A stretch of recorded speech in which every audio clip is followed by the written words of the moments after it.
Hello दोस्तों, कैसे हैं आप सभी लोग। स्वागत है आप सभी का CDS बूस्टर में। दोस्तों, हम लोगों ने लगभग 3 चैप्टर पूरे कंप्लीट कर लिए हैं। ठीक है, तो अब जो चौथा चैप्टर है वो परसेंटेज हम लोग शुरू करेंगे। परसेंटेज अर्थमेटिक का बेस होता है। ठीक है, अर्थमेटिक का बेस क्यों होता है? क्योंकि इससे लगभग 7 से 8 चैप्टर डायरेक्टली या इनडायरेक्टली जुड़े रहते हैं, इसीलिए इसको बेस कहा जाता है। तो चलिए इसको पढ़ते हैं। इसमें हम लोग सभी टाइप के क्वेश्चन पढ़ेंगे जो परसेंटेज में आते हैं और CDS में पूछे जाते हैं। लगभग 7 से 8 टाइप होते हैं, वो हम लोग सभी टाइप पढ़ेंगे और उनको किस मेथड से किया जाना चाहिए ताकि क्वेश्चन जल्दी सॉल्व हो जाए और हमारा टाइम भी वेस्ट ना हो। ठीक है, तो ये हम सब कुछ पढ़ेंगे। बस आपको क्या करना है, ध्यान देना है और अपने नोट्स बनाना चाहें तो बना सकते हैं, नहीं तो वीडियो देखते रहिए। ठीक है,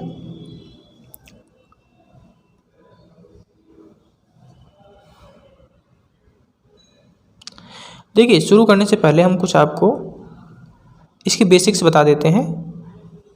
बेसिक्स में सबसे पहले आपको क्या करना है, एक तो आपको जो कैलकुलेशन है वो अपनी बढ़िया कर लेनी है।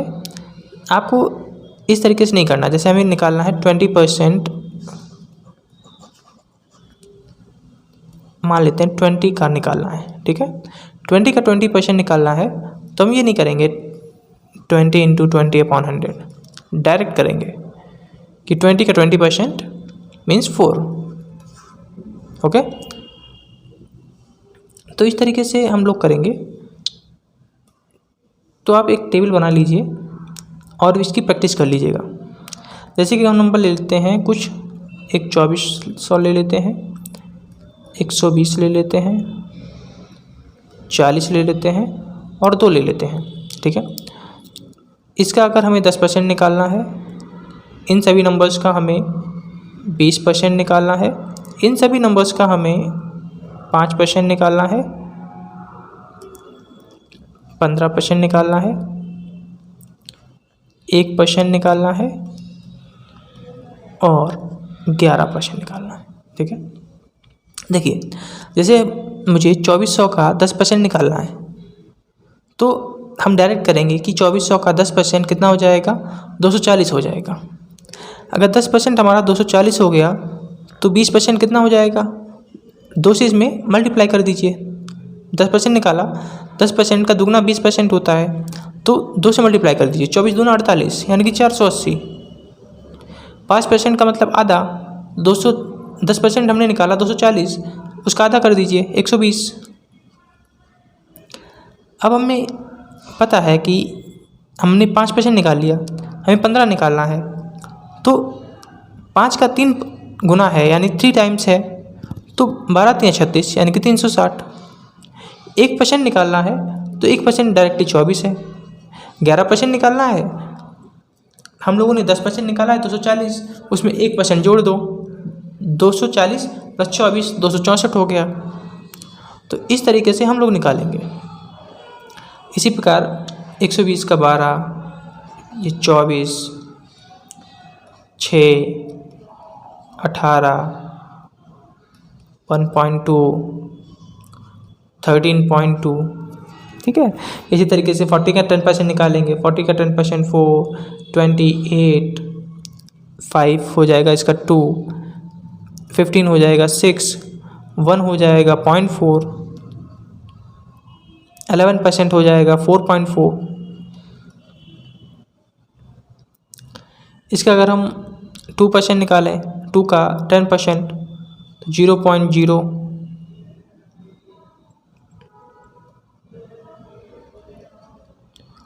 0.2, 0.4,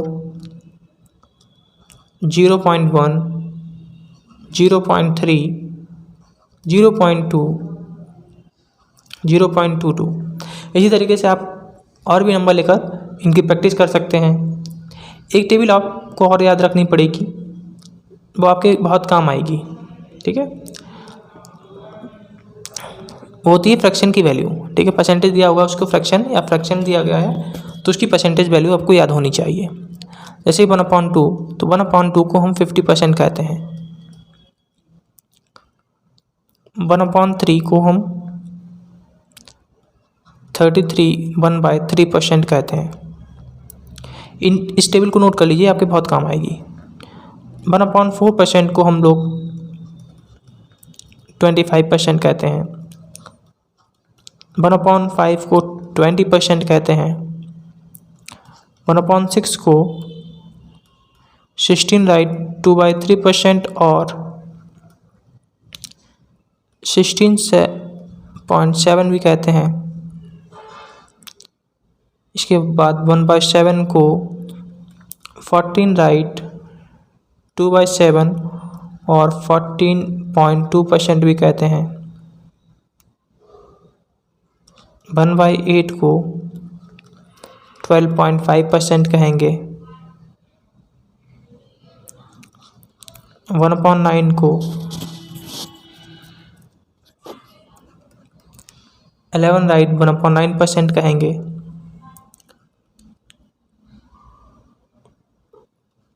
1/10 को 10% कहेंगे।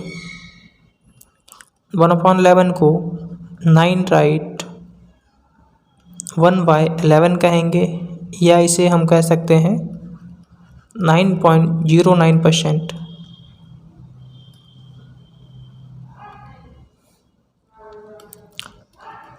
1/12% को कहेंगे 8 राइट 1/3%। इसके बाद 1/13 को कहेंगे 7 राइट 2/3।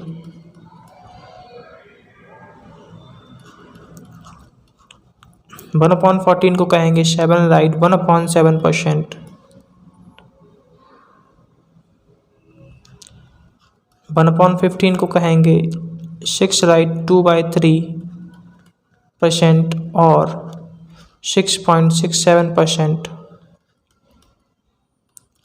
1/16 को 6.25%। 1/20 को 5% एंड 1/25 को 4%। तो आपको ये फ्रैक्शन वैल्यूज याद होनी चाहिए, ये क्वेश्चन में यूज होती रहती हैं। अगर आप फ्रैक्शन वैल्यू आपको याद होंगी तो क्वेश्चंस को आप इजीली सॉल्व कर सकते हैं। ये फ्रैक्शन वैल्यू यहीं पे हम लोग इस्तेमाल नहीं करेंगे, बल्कि और भी कई चैप्टर्स में फ्रैक्शन वैल्यूज़ को इस्तेमाल करेंगे। तो इन फ्रैक्शन वैल्यूज़ को याद कर लीजिएगा।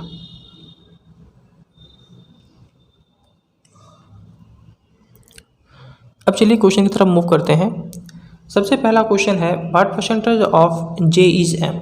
देखिए यहाँ पे इस क्वेश्चन को लेने का केवल मेरा जो मत था वही यही था कि आपको हम समझा सकें कि what is the percentage of J is M, इसका मतलब क्या होता है।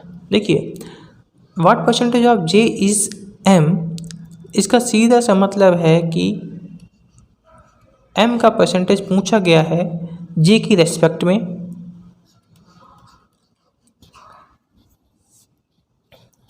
इसमें जो m है वह है जिसका कंपैरिजन हो रहा है, ठीक है, जिसका कंपैरिजन हो रहा है। और यहाँ पर जो j है वह है जिसके साथ कंपैरिजन हो रहा है, जिससे कंपैरिजन हो रहा है।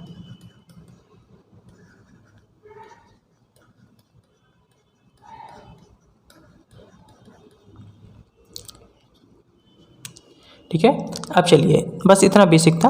अब हम लोग क्वेश्चन की तरफ बढ़ते हैं।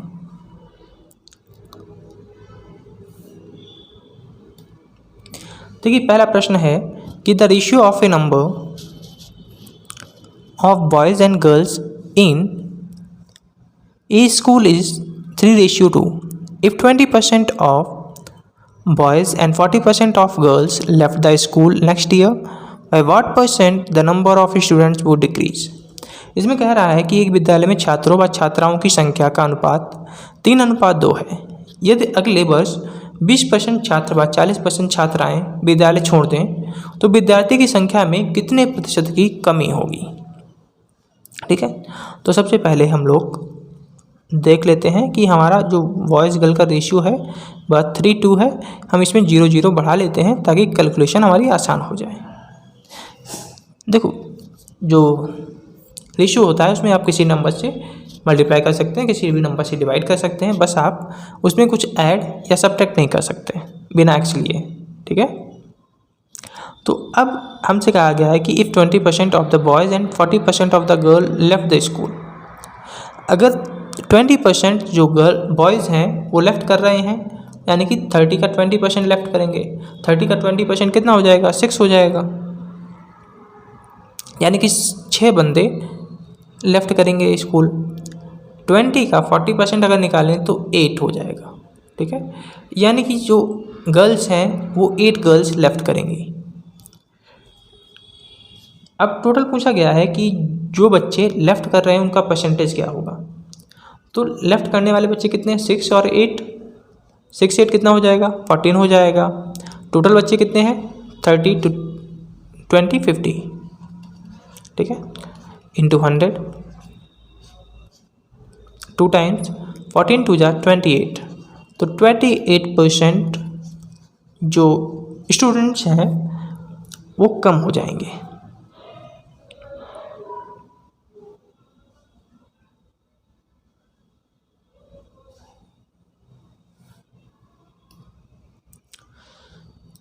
अगला प्रश्न है कि 8 out of 15 students are girls in a school if 30% of the students and 25% of the girls, 30% of the boys,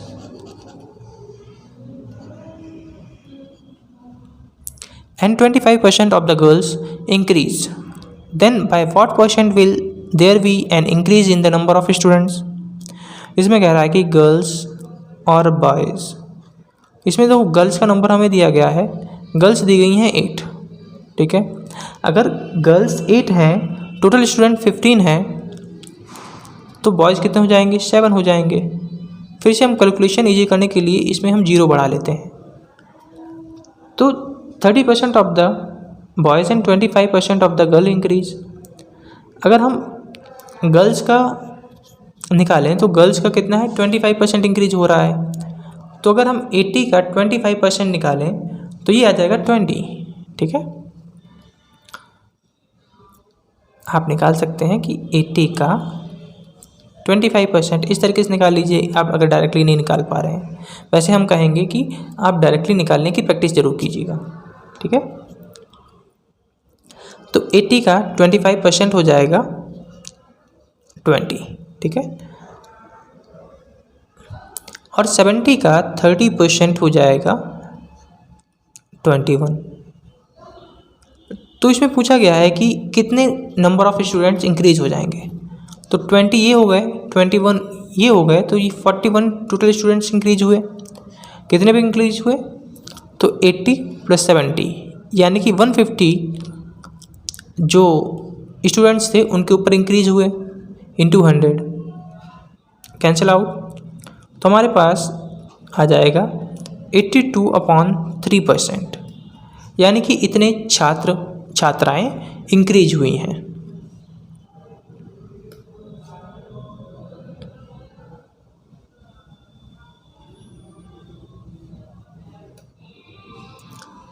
In a clothing store, 4 out of 7 clothes are jeans and the rest are shirts.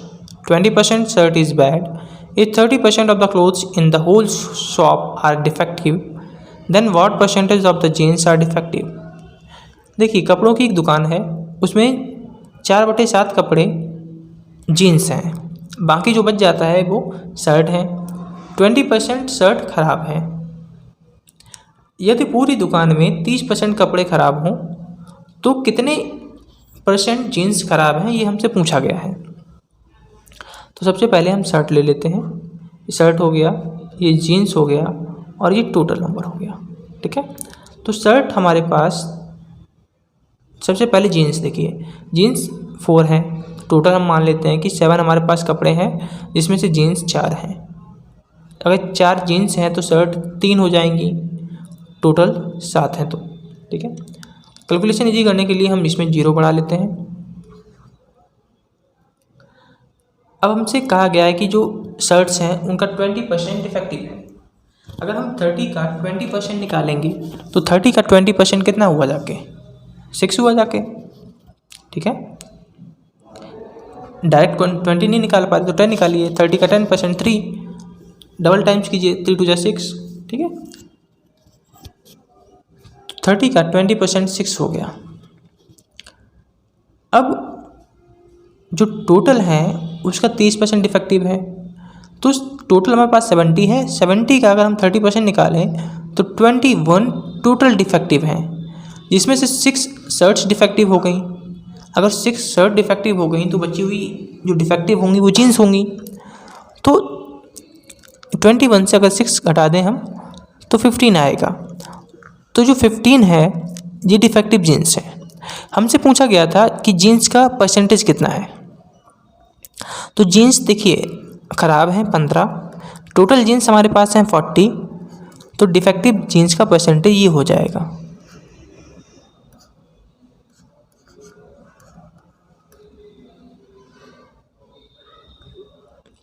75.2%।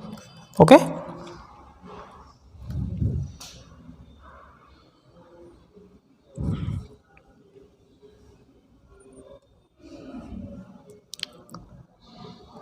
"12 out of 25 population of a village is male. Half of the men are unmarried. What percentage of the women is unmarried and what percentage of women are unmarried?" देखिए सबसे पहले हम यहाँ पे ले लेते हैं कि वुमेन, मैन, टोटल। जो वुमेन है टोटल 25 है। ठीक है, टोटल 25 ले लेते हैं। जो इसमें मेल हो जाएंगे वह 12 हो जाएंगे, क्योंकि 12 आउट ऑफ 25 हमें मेल दिया गया है, तो बचे हुई वुमेन हो जाएंगी। अब इसमें कहा गया कि half of the man are unmarried. तो हाफ ऑफ मैन का मतलब क्या हुआ कि जो अनमैरिड मैन हैं वो 6 हैं। ठीक है, अब एक विलेज की पॉपुलेशन है जिसमें से अगर 6 वुमेन क्या हैं मैरिड हैं, अनमैरिड हैं, सॉरी 6 मैन अगर अनमैरिड हैं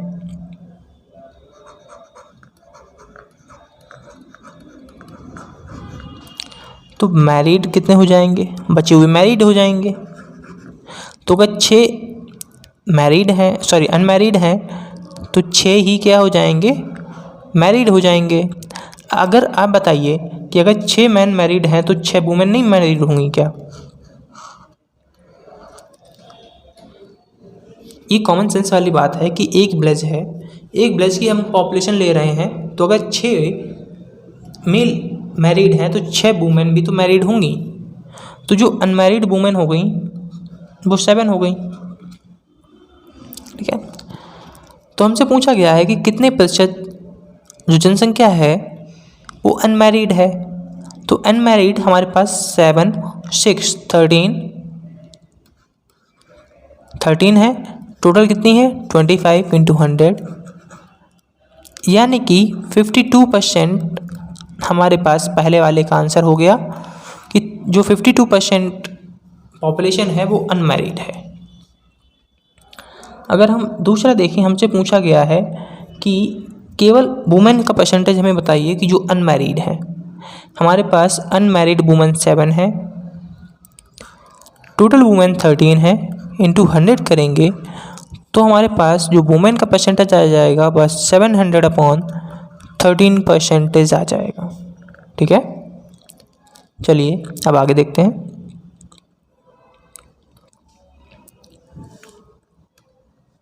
इसमें कहा गया कि 24% of a number is 144, then find that number. इसमें कहा गया कि 24% किसी भी नंबर का 144 है तो वो नंबर निकालिए। तो सीधी सी बात है x = 144 × 100/24, इसको आप डिवाइड कीजिए। ठीक है, जैसे ही आप डिवाइड करेंगे तो आपके पास जो वैल्यू आ जाएगी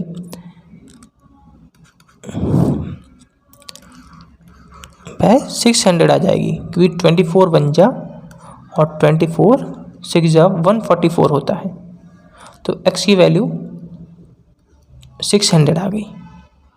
सिंपल क्वेश्चन था, हलवा क्वेश्चन था।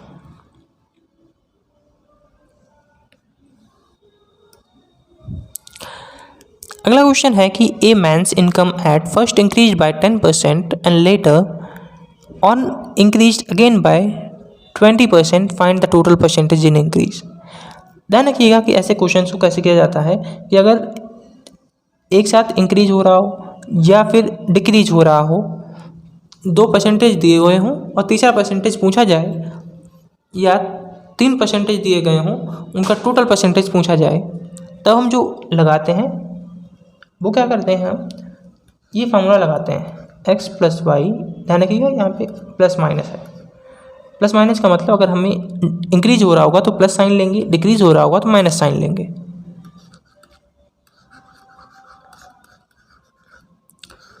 ये फार्मूला होता है, इसको ध्यान रखिएगा, इसी को हम यूज करेंगे। यहाँ पे देखिए सबसे पहले 10% इंक्रीज हो रहा है, फिर 20% इंक्रीज हो रहा है, तो टोटल परसेंटेज हमसे इंक्रीज पूछा गया है, तो 10 + 20 + 10 × 20/100, तो 10 20 30, यहाँ से 2 आया तो 32% टोटल इंक्रीज हुआ। ठीक है,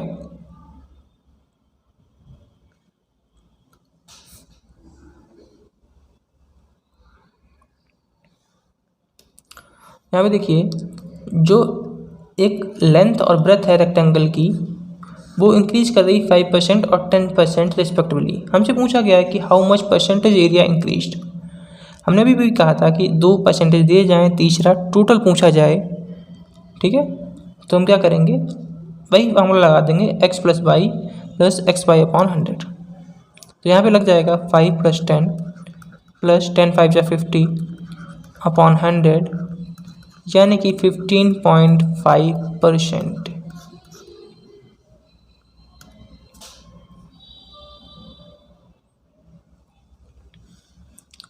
ये भी सेम उसी तरीके से क्वेश्चन है जो अभी हम लोगों ने इंक्रीज वाला पढ़ा था, परसेंटेज इंक्रीज परसेंटेज डिक्रीज का। लेकिन ध्यान रखिएगा कि चलिए पहले इसको कर लेते हैं, फिर बताते हैं आपको बेसिक। तो इसमें भी क्या है कि diameter of a circle field is increase by 15%, what will it's area be increased. तो आपको पता है कि जो एरिया होता है वह πr² होता है, यानी कि 2 बार r है, तो यहाँ पे भी सेम फार्मूला लग जाएगा। तो 15 + 15 + 15 15 225/100, 15 15 30 हो गया, 225 को डिवाइड करेंगे 100 से तो 2.25, यानी कि 32.25% हमारा आंसर आ गया। बस आपको ध्यान है यहाँ पर ये रखना है कि चाहे आपके पास रेडियस हो, चाहे डायमीटर हो, चाहे सर्कमफ्रेंस हो। ठीक है, क्या याद रखना है, चाहे आपके पास डायमीटर हो, चाहे रेडियस हो और चाहे सर्कमफ्रेंस हो, अगर इनमें से कोई भी एक वैल्यू अगर x% बढ़ती है तो 2 हैं वो ऑटोमेटिकली अपने आप x% इंक्रीज कर जाएंगी। जैसे अगर डायमीटर को x% बढ़ाया जाए तो रेडियस भी अपने आप x% बढ़ जाएगी और सर्कमफ्रेंस भी अपने आप x% बढ़ जाएगा। ठीक है, तो इस बात को आप ध्यान रखेंगे।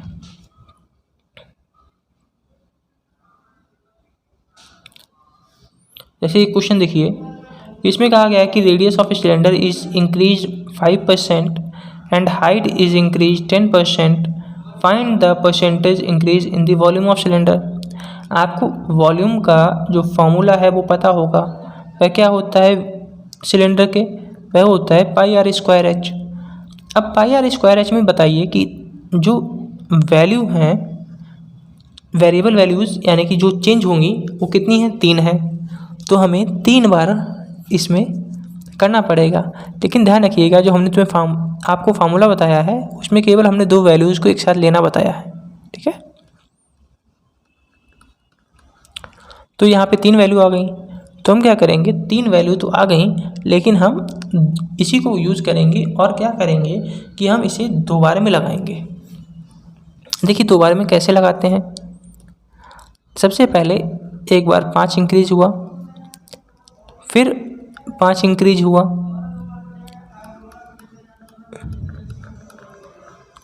रेडियस 2 बार थी ना, तो हमने रेडियस को 2 बार इंक्रीज किया, तो इससे हमें सॉल्यूशन मिला 10.25। अब जो हमारे पास ये टोटल इंक्रीज आ गया, इसी को हम लेंगे और इसमें जो बच गया था हमारे पास हाइट, अब उसको हम लेंगे प्लस 10.25 इंटू 10/100। जब हम इसको सॉल्व करेंगे तो ये ऑलमोस्ट 21.275% आ जाएगा। तो यही टोटल क्या हो जाएगी, इंक्रीज हो जाएगी वॉल्यूम, ठीक है। तो इस तरीके से करेंगे। अगर हमारे पास 2 वैल्यू हैं तो एक बार, अगर हमारे पास 3 वैल्यू हैं तो 2 बार।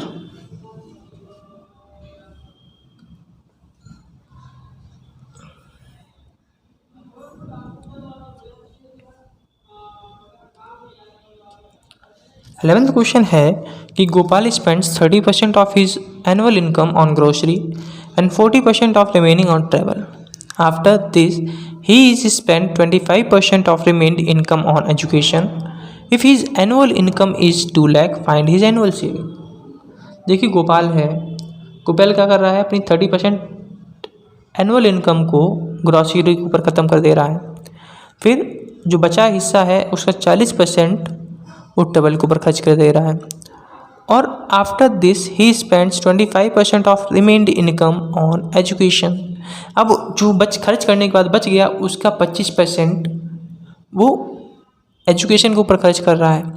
अगर उसकी एनुअल इनकम 2 लाख है तो उसकी एनुअल सेविंग कितनी होगी, यानी कि खर्च करने के बाद उसके पास कितना बचेगा। तो सबसे पहले उसके पास इतना पैसा है, उसका उसने 30% खर्च कर दिया, तो उसके पास बचेगा कितना, इस इनकम का 70% उसके पास बचेगा। अब जब उसके पास इतना बचा, अब इसका भी वो क्या कर रहा है 40% खर्च कर रहा है। अगर भाई 40% इसका पूरे का खर्च कर दिया तो उसके पास कितना बचेगा, 60% बचेगा। तो ये 60% हमने ले लिया। इसके बाद देखिए, अब 60% तो कंप्लीट कर दिया। After this he spends 25%। उसके बाद उसने 25% और ख़त्म कर दिया, जो इतना ही आ गया। अब इसका बचे हुए का उसने 25% ख़त्म कर दिया। अगर 25% उसने ख़त्म कर दिया तो अब बचेगा कितना, 75, और जो बच जाएगा अब यही उसकी सेविंग है। तो सॉल्व कर लीजिए, 2 2 4 और 2 6, 3 2 5 और 1 6। अब इसकी मल्टीप्लाई करेंगे तो 6 7 जा 42, 42 2 जा 84, 840 इंटू 75, तो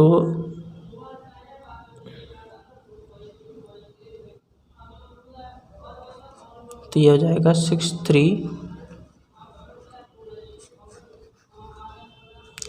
तो उसकी एनुअल सेविंग 63,000 रुपीज़ है।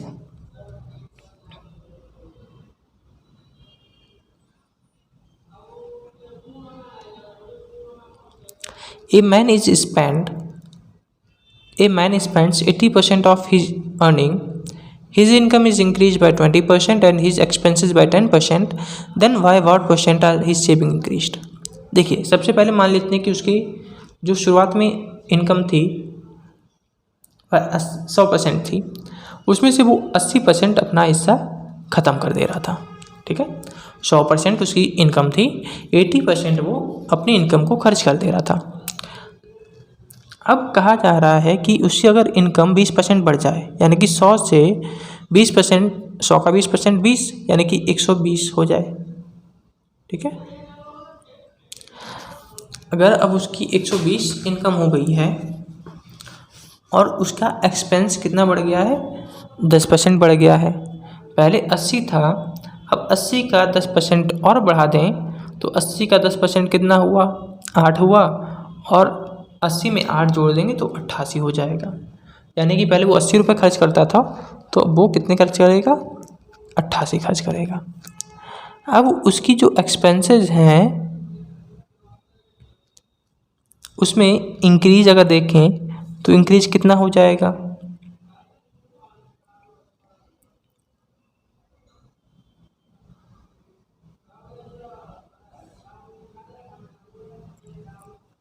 हमसे सेविंग पूछी गई थी, तो ये हमारी इनकम हो गई, ये एक्सपेंसेस हो गए, तो हमारे पास सेविंग इसकी बचेगी। ये 100 थी, 80 रुपये खर्च कर दिए तो सेविंग बची 20, ठीक है। अब 120 रुपये हैं जिसमें से उसने 88 खर्च कर दिए, तो उसके पास बचेंगे कितने, 32 रुपये बचेंगे। अब हमसे सेविंग का ही परसेंटेज पूछा गया है। सेविंग उसकी इंक्रीज कितनी की है, तो उसकी जो सेविंग है वह 12 इंक्रीज की है। अब 12 किसके ऊपर इंक्रीज की है, 20 रुपये के ऊपर, ठीक है। क्योंकि पहले सेविंग कितनी थी, 20 थी, अब 32 हो गई, तो इंक्रीज कितनी की, 12। किस सेविंग के ऊपर इंक्रीज की, 20 के ऊपर, तो 20 अपॉन इंटू 100, तो 25 जा यानी कि 12 इंटू 5 यानी कि 60%। तो उसकी जो सेविंग इंक्रीज हो गई हैं वो बाय 60% इंक्रीज हो गई हैं।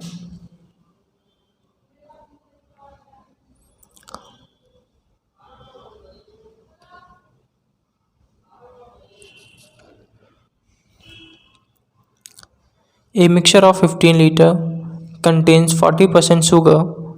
3 liter more water is added to the mixture. What is the percentage of sugar at new mixture? देखिए इसमें कह रहा है कि 15 लीटर का एक कोई मिक्सचर है, उसमें 40% क्या है, शुगर है। उसमें अगर 3% पानी और मिला दें तो अब जो नया मिक्सचर है उसमें शुगर की परसेंटेज कितनी होगी। देखिए सबसे पहले जो हमारे पास दिया गया उसको ले लिया कि हमारे पास 15 लीटर मिक्सचर है, उसका 60% क्या है, उसका जो 40% है वो शुगर है। अगर 40% शुगर है तो जो पानी होगा वो कितना हो जाएगा, 60% हो जाएगा, क्योंकि टोटल तो 100% होगा ना। जब 40% शुगर हो गया तो 60% सीधी की बात है वाटर होगा। अब हमारे पास शुगर और वाटर की मात्रा निकल आई। अब हमसे कह रहा है कि अगर हम 3 लीटर क्या करें, पानी को और मिला दें, तो सबसे पहले 60% निकालिए। 15 का 60% कितना हो जाएगा, 15 का 60% हो जाएगा 9, ठीक है। अगर 9 ये हो गया तो 6 ये हो जाएगा, ठीक है। अब इसमें 3 लीटर पानी और मिला दिया तो ये टोटल कितना पानी हो गया, 12 लीटर। अब 12 लीटर पानी हो गया। हमसे जो परसेंटेज पूछा गया है वह शुगर का पूछा गया है। शुगर तो हमने नहीं बढ़ाया, ठीक है, शुगर तो हमने नहीं बढ़ाया है, तो शुगर तो उतना ही हम रखेंगे। लेकिन जो हमारे पास मिक्सचर की वैल्यू है वो बढ़ गई है। अब 3 लीटर पानी हमने बढ़ा दिया ना, पहले मिक्सचर कितना था, 15 लीटर था, अब 3 लीटर उसमें पानी और बढ़ गया है, तो मिक्सचर टोटल कितना हो जाएगा, 18 लीटर हो जाएगा इंटू 100। जब इसको हम डिवाइड करेंगे तो ये 33 राइट 1/3% आ जाएगा, ठीक है। तो इतने % शुगर इंक्रीज की है नए मिक्सचर में।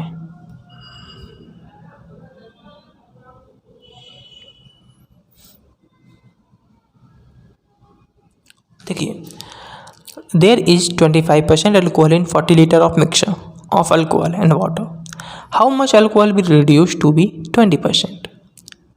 यहाँ पर 40 लीटर एक मिक्सचर है, इसमें जो अल्कोहल का पार्ट है वह 25% है। अगर अल्कोहल का पार्ट 25% है तो जो दूसरा हिस्सा हो जाएगा वो 75% हो जाएगा। ये अल्कोहल हो गई और ये वाटर का हिस्सा हो गया। अगर हम 40 का 25% निकालें तो 40 का 25% होता जाके है 10 लीटर। अगर ये 10 लीटर है तो सीधी सी बात है ये कितनी हो जाएगी, 30 लीटर हो जाएगी। अब हमसे कहा गया है कि how much alcohol be reduced. हमें क्या करना है, अल्कोहल को रिड्यूस करना है, ठीक है, ताकि वो 20% हो जाए। तो देखिए 10 लीटर हमारे पास अल्कोहल है, इसमें से हमें कुछ मात्रा घटानी है, लेकिन जो हमारे पास पानी है उसकी मात्रा में हमें कोई भी परिवर्तन नहीं करना है, ठीक है। तो रेशियो क्या हो जाना चाहिए, अल्कोहल का रेशियो 20 हो जाना चाहिए, ठीक है। तो 20% का मतलब होता है 1/5।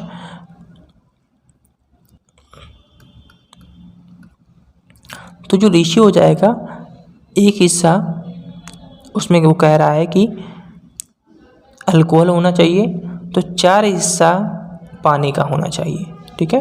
टोटल हिस्सा ये हो गया, इसमें अल्कोहल का हिस्सा ये हो गया, तो बचा हुआ हिस्सा सीधी सी बात है पानी हो जाएगा। या आप इस प्रकार भी कर सकते हैं कि अगर 20% अल्कोहल हमें करनी है तो दूसरा हिस्सा होगा वो हमें 80% करना होगा, ठीक है। एक हिस्सा अगर 20 है तो दूसरा हिस्सा 80 हो जाएगा। 20 1 जा 24 जा, यानी कि 1/4 यहाँ से भी आ जाएगा। अब ये हमारे पास 1/4 आ गया। अब हमें सॉल्व करना है और x की वैल्यू फाइंड करनी है।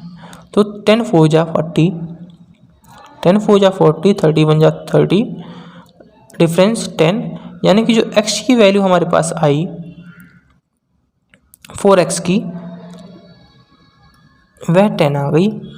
इससे जो हमारे पास x की वैल्यू आ जाएगी वह 2.5 लीटर आ जाएगी, यानी कि 2.5 लीटर अल्कोहल घटानी पड़ेगी, तब जाकर अल्कोहल 20% हो पाएगी, ठीक है। सॉल्व करना तो आपको आता ही होगा। अगर जो हमने मेथड बताया था रेशियो एंड प्रोपोर्शन में, अगर आपको वो नहीं पता है तो कोई बात नहीं, आप क्रॉस मल्टीप्लिकेशन कर लीजिए।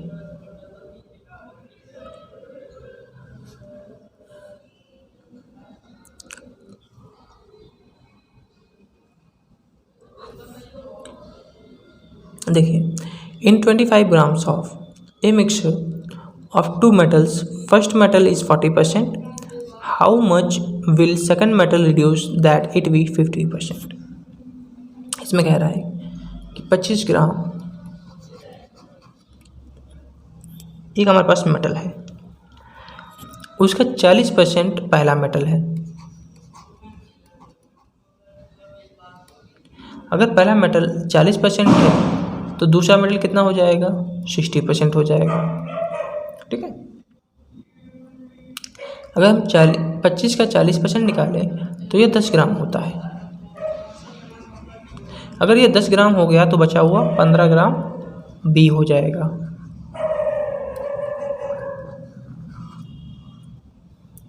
हमसे कहा गया है कि जो 10 ग्राम है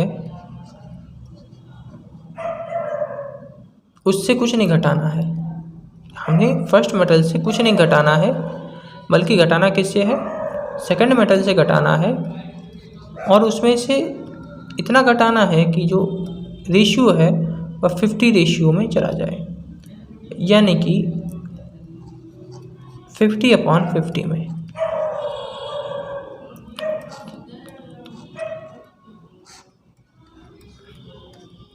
अब सॉल्व कर दिए तो 10, 1 × 10 10, 15 × 1 15 डिफरेंस 5, 1 0 जा 0 माइनस x1, तो हमारे पास x की वैल्यू कितनी आ गई, 5 आ गई।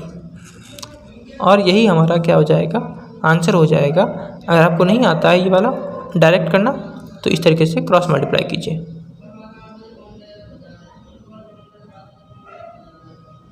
तो 5 ग्राम सेकंड मेटल घटाना पड़ेगा अगर उसे 50% करना है।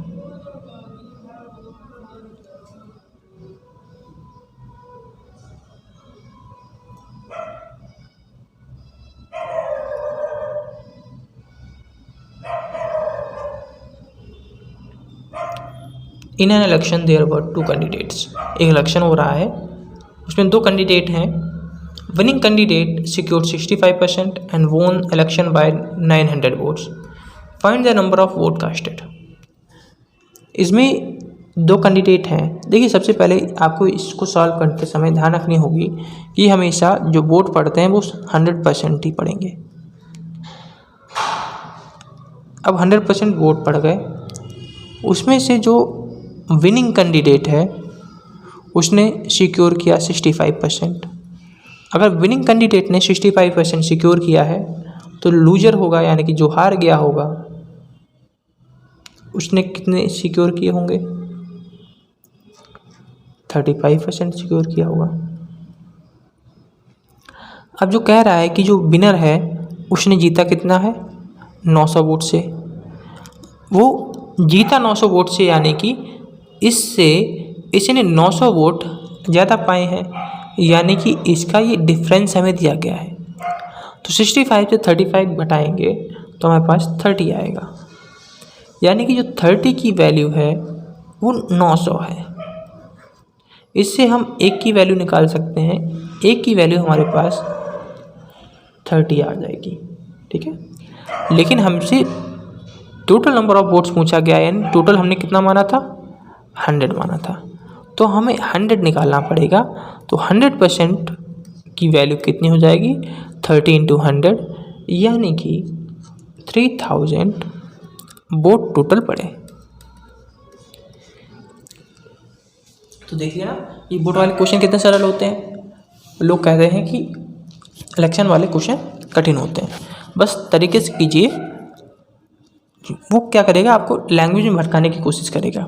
अगर आपने लैंग्वेज पकड़ ली तो क्वेश्चन सॉल्व, लैंग्वेज नहीं पकड़ पाई तो आप माथा पच्ची करते हुए रह जाएंगे, क्वेश्चन सॉल्व नहीं होगा, ठीक है। वो आपको केवल और केवल जो लैंग्वेज होगा उसी में भटकाएगा। वो आपको, हमने तो छोटी लैंग्वेज ली है, वो आपको इसी लैंग्वेज को बढ़ा चढ़ा के कहेगा यही बात, लेकिन वो घुमा फिरा के बात को कहेगा, ठीक है। तो चलिए आगे देखते हैं।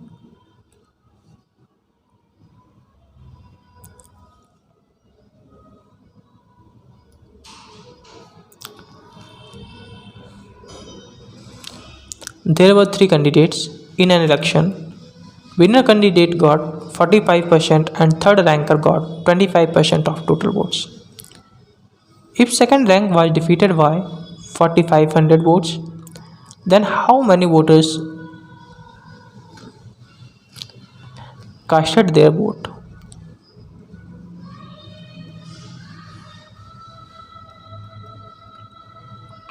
देखिए, 3 कैंडिडेट हैं। सबसे पहले मान लेते हैं कि जो टोटल वोट पड़ेंगे वो 100 ही पड़ेंगे। चाहे आप 3 वोटर ले आइए, चाहे 100 वोटर ले आइए, जो वोट की संख्या होगी वो 100% ही होगी, ठीक है। हम इन्हें 3 कैंडिडेट में बांट देते हैं।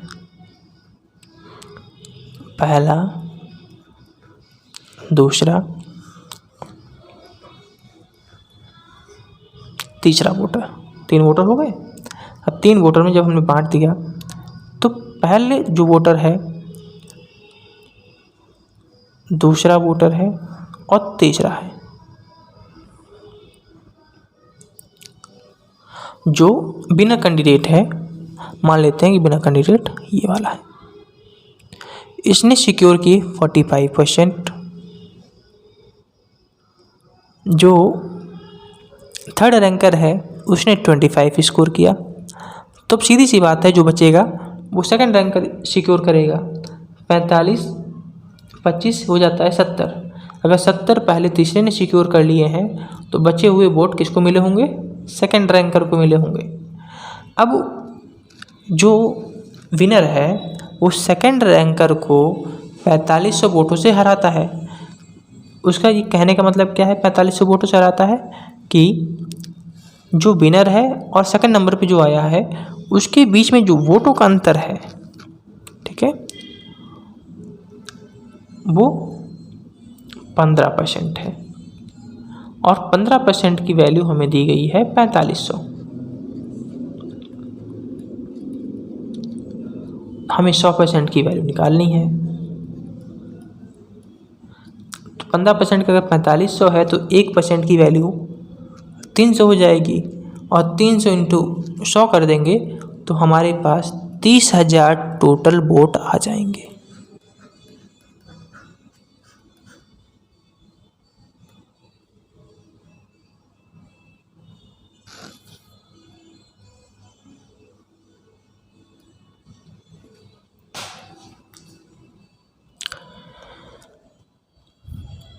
In an election of 20% of votes were declared invalid. Karim and Rawat were two candidates. Rawat secured 40% of valid votes and was defeated by 1600 votes. How many electorate cast their vote? एक election है, मान लेते हैं कि उसमें भी 100% vote पड़े, जिसमें से जो इनवैलिड हो गए वो 20% हो गए।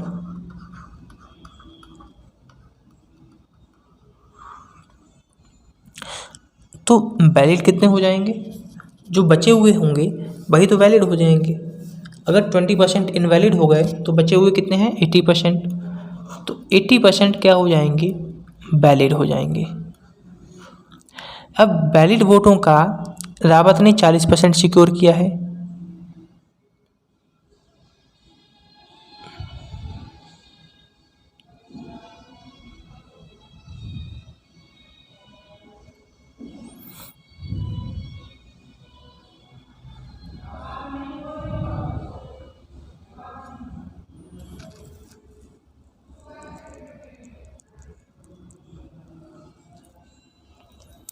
यहाँ पे 40 की बजाय अगर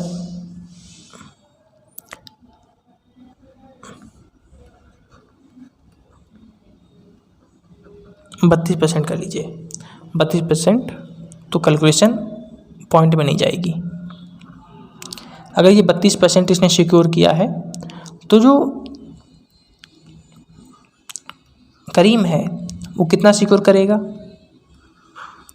48% सिक्योर करेगा। 80 से 32 घटाइए, 48 आ जाएगा। अब हमें जो अंतर दिया गया है कि वो कितने वोटों से हारा है या जितने वोटों से हराया है वो है 1600। तो यहाँ पर अगर अंतर हम देखें तो यहाँ पे जो डिफरेंस हमारे पास 16 है, तो ये हमें 1 वैल्यू देगा 100 की। अब एक वैल्यू 100 की है, हमें निकालनी कितनी है? 100। तो 100 की वैल्यू कितनी हो जाएगी? 10,000 हो जाएगी। तो जो 10,000 वोट्स थे वो क्या किए गए थे? डाले गए थे। ओके, तो इलेक्शन वाले क्वेश्चन आपको समझ में आ गए होंगे। अब आते हैं पॉपुलेशन वाले पे। देखिए, पॉपुलेशन वाला जो क्वेश्चन होते हैं वो CISI के ऊपर बेस्ड होते हैं। CI के ऊपर बेस्ड कैसे होते हैं कि इसमें जो फार्मूला होता है CI वाले में A = P 1 + R/100 × N। यहाँ पर P प्रिंसिपल होता है, R रेट होता है और N टाइम होता है, A अमाउंट होता है। ठीक है, तो ये फार्मूला हम लोग यूज़ करते हैं पॉपुलेशन वाले में। अगर आप इस फार्मूले को कम से कम यूज़ करेंगे तो ज़्यादा बढ़िया रहेगा। इस फार्मूले को लिखने के बजाय आप मन में ही कैलकुलेट कर लीजिए। ठीक है, यूज़ तो हम इसी फार्मूले का करेंगे, लेकिन जो फार्मूला है वो अपने मन में रखेंगे और केवल हम सीधे डायरेक्ट कैलकुलेट करेंगे। जैसे इसमें कहा गया कि पॉपुलेशन 10,000 1 लाख है, वह 10% पर एनम इंक्रीज हो रही है, 3 साल का हमसे पूछा गया है।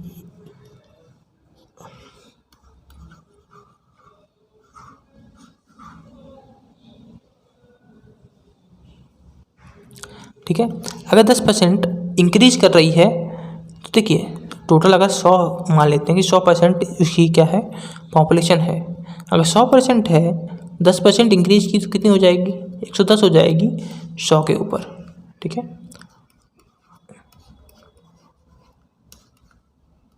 इसी तरीके से 3 साल के लिए करना है, क्योंकि हर साल 10% इंक्रीज करेगी।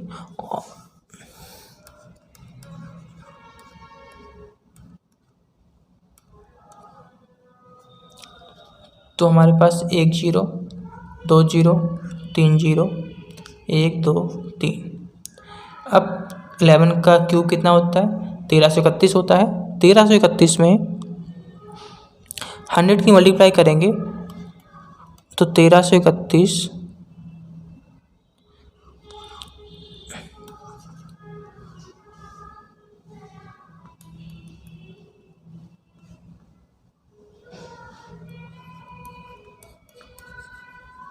यही हमारा आंसर हो गया, यानी कि 3 साल बाद पॉपुलेशन इतनी हो जाएगी, ठीक है।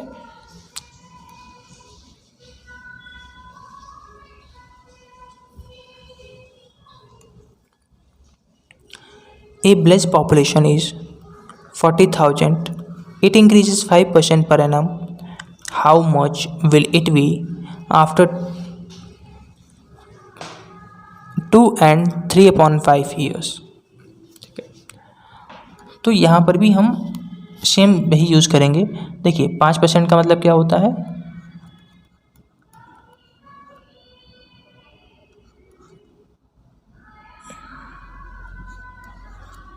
1/20 होता है, यानी कि 20 के ऊपर 1 रुपये का इंक्रीज हो रहा है। तो हमारे पास टोटल वैल्यू कितनी है 40,000।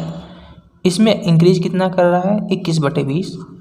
अगर आप 21/20 नहीं कर पा रहे हैं तो आप 1 + R/100 वाला मेथड यूज़ कर लीजिए, ठीक है। इंटू 21/20,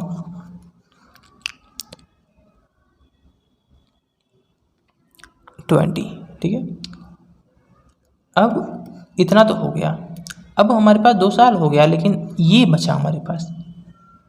अब देखिए जब भी आपको आधा पौन 1/2 3/5 7/6 या इस तरीके से कुछ भी दिया गया हो, तब टाइम जब फ्रैक्शन में होता है तो हम जो हमारे पास रेट होता है उसको भी हम उसी फ्रैक्शन से डिवाइड कर देते हैं। तो इससे हमारे पास जो रेट आ गई 3/5 ईयर के लिए वह 3% आ गई। तो अब यहाँ पे हम क्या यूज करेंगे 3% यूज करेंगे, ठीक है। अब हम इसे सॉल्व करेंगे, तो जैसे ही हम इसे सॉल्व करेंगे तो जो हमारे पास आंसर आ जाएगा वह आ जाएगा 45423, ठीक है। तो इस तरीके से करेंगे तो जल्दी सॉल्व हो जाएगा। या आप जो CI वाला फॉर्मूला है अमाउंट वाला, तो उससे करेंगे थोड़ा सा 20-30 सेकंड ज़्यादा लगेगा, बस इससे ज़्यादा नहीं लगेगा। बाकी आपकी कैलकुलेशन के ऊपर डिपेंड करता है।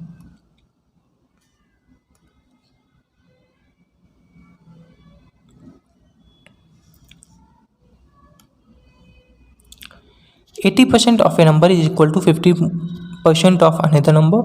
If second number is X% of first one, find X.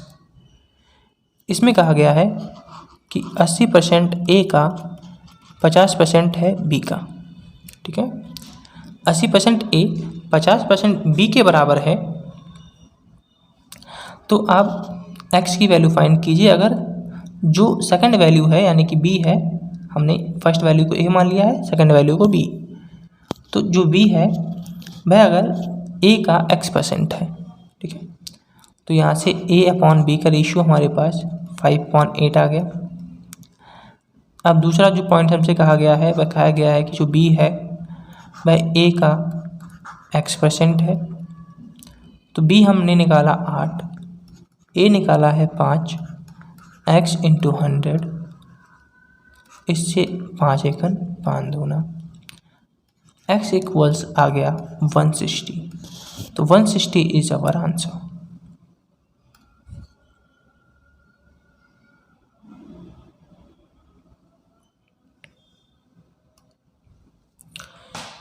इसमें कहा गया है कि 3/7 of a number is 12 more than 40% of the number, what is 60% of that number.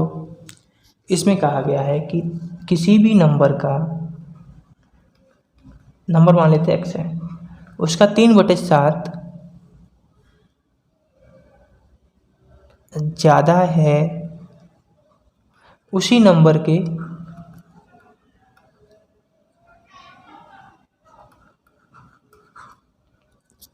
40% से।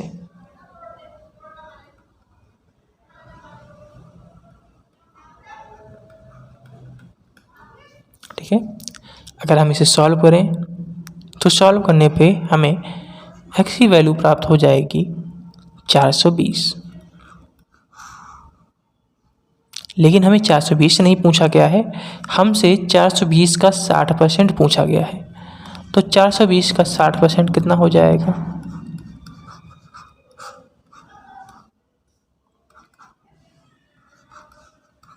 252। तो ये हमारा आंसर हो जाएगा। चलिए नेक्स्ट मूव करते हैं। अब फेल पास वाला, कि in an examination 60 students in mathematics and 65% students in science were pass, while 30% students in both subjects were failed. If total 600 students were appeared in the examination, then find the total number of passed student। ठीक है, तो यहाँ पर जो value दी गई है, बस आपको यहाँ पे ध्यान रखना है कि जो ये वैल्यू होती हैं, अगर यहाँ पर पास है तो यहाँ पर भी पास होना चाहिए, और अगर यहाँ पे फेल है तो यहाँ पर भी फेल होना चाहिए। ठीक है, इस चीज़ को आपको ध्यान रखना है, बाकी सब इजीली हो जाएगा। देखिए इसमें क्या करते हैं, सबसे पहले 100 करते हैं, फिर जो सिंगल सब्जेक्ट होते हैं उनको माइनस कर देते हैं। जैसे सबसे पहले ये फेल हो रहा है ना, जो बोथ सब्जेक्ट में होता है ना भाई, हम सिंगल सब्जेक्ट में लेते हैं। यहाँ पे जो फेल हो रहा है भाई, बोथ में फेल हो रहा है, और सिंगल में पास दिया गया है। तो अगर 60% स्टूडेंट मैथमेटिक्स में पास हो रहे हैं, तो इसका मतलब वो 40% फेल हो रहे होंगे। अगर वो 65% स्टूडेंट्स क्या हो रहे हैं, साइंस में पास हो रहे हैं, तो 35% स्टूडेंट साइंस में फेल हो रहे होंगे, प्लस जो दोनों सब्जेक्ट्स में फेल हो रहे हैं उनको प्लस कर दीजिए। इससे जो हमारे पास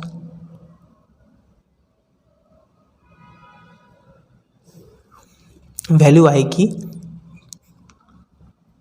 वह आएगी 55%।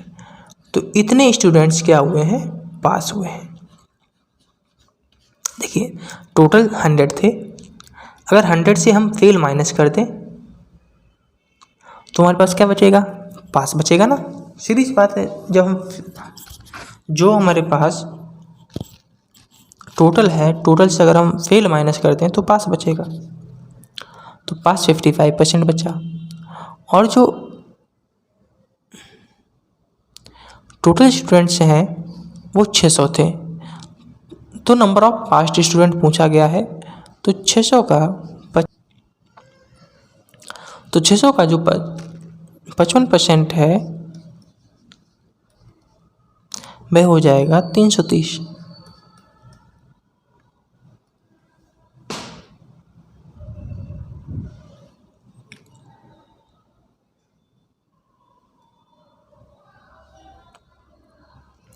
And in an examination, a student gets 40% marks and another student gets 45% marks in same examination.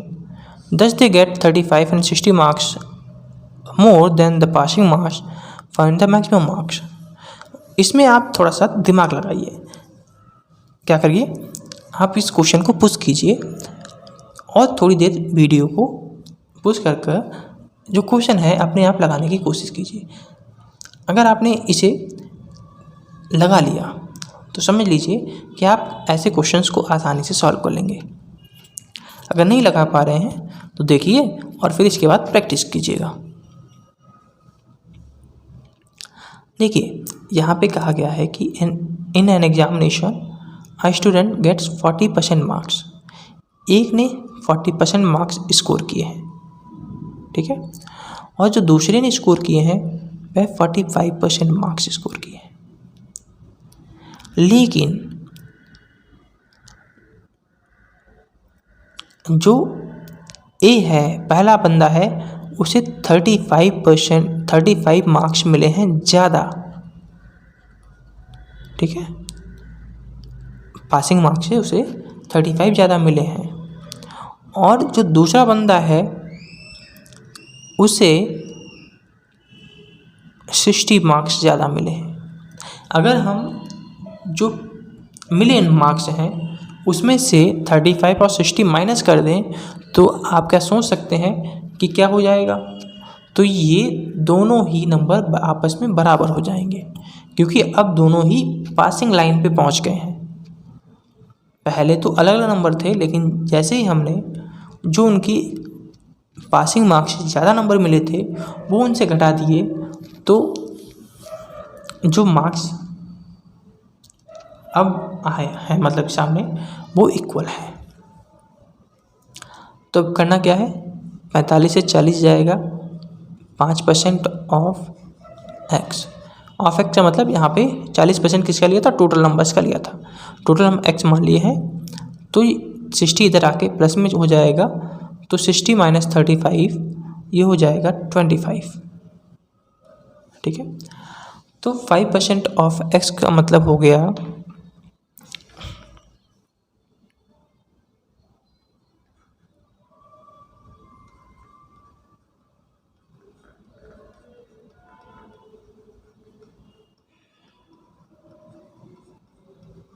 This is the answer, यानी कि मैक्सिमम मार्क्स कितने हैं, 500 है।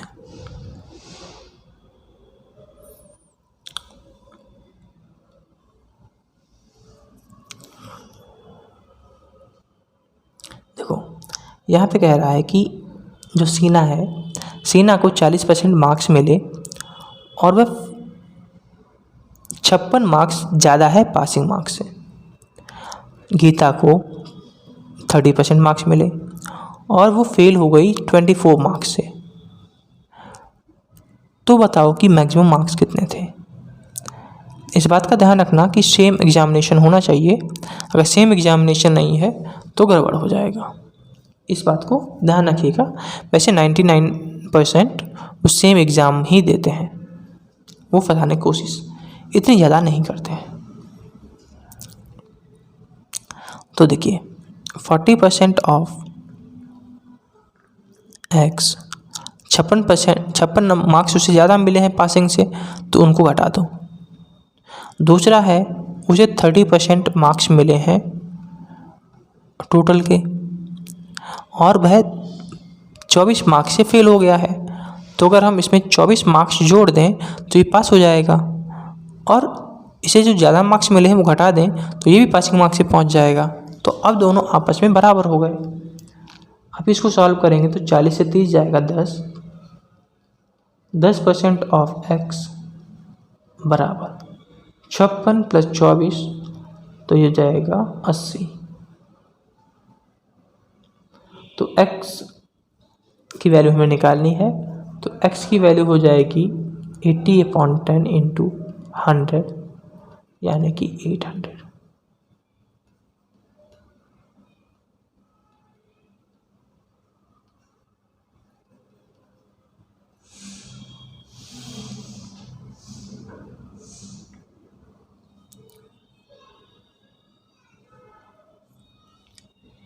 In an competitive examination, 12% competitors were declared invalid, 75% of completers succeeded, how many percent applied completers succeeded. देखिए मान लेते हैं कि 100% ने अप्लाई किया था, जिसमें से 12% इनवैलिड हो गए, तो बचेंगे 88%। अब 88% में से जो 12%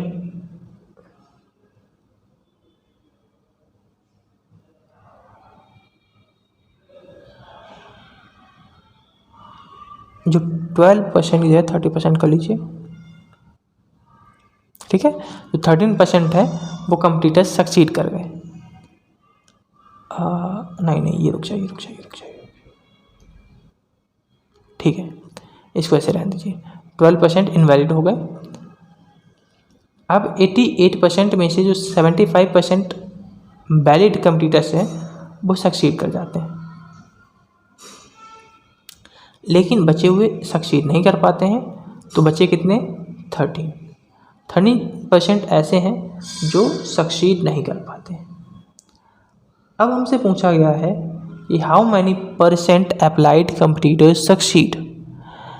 तो कितने जो परसेंट अप्लाइड कंप्लीटर्स थे वो सक्सीड किए हैं। तो सक्सीड कितने किए हैं? 75%, 88 का। इसे सॉल्व करेंगे तो जो टोटल परसेंट हमारे पास आ जाएगा वह 66% आ जाएगा। तो दोस्तों ये वीडियो बिल्कुल कंप्लीट है।